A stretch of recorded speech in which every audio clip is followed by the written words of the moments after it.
Mon univers, c'est le vivant. Le vivant, c'est l'expansion. On ne peut pas imaginer un vivant qui se rétrécit, ça n'existe pas, il me semble.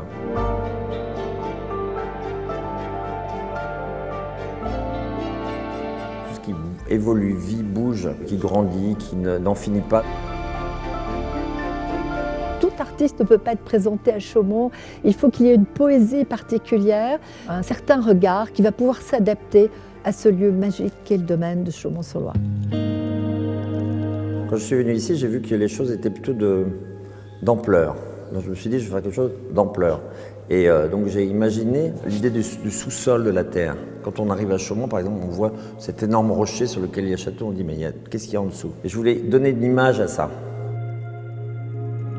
Il s'interroge à ce qui se passe sous la terre, à cette vie incroyable qui est absolument fondamentale et dont nous avons très peu de connaissances. Et donc je dessinais tout ce que je peux imaginer sous le sous-sol. Les tremblements de terre, les alluvions, les cassures, les dépôts de matière, les cellules qui vivent, les arbres. Il y a les cellules qui sont des yeux, vous voyez? Toutes les cellules, c'est des yeux aussi. Puis après, on voit l'agriculture intensive. Et puis après, les constructions qui ont fait trembler la terre différemment dans un autre sens, là. Et on voit tout ça là-bas, comme ça.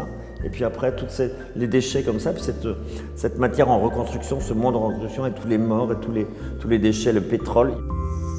La nature, de toute façon, le vivant, elle va toujours prendre le dessus. Il y a des organismes qui vivent dans des endroits où nous, on ne peut pas vivre. Donc forcément, la vie, quelle forme qu'elle soit, elle va prendre forcément le pouvoir à un moment donné. Malgré les catastrophes, mais ce ne sera pas nous les dominants, ce sera d'autres choses.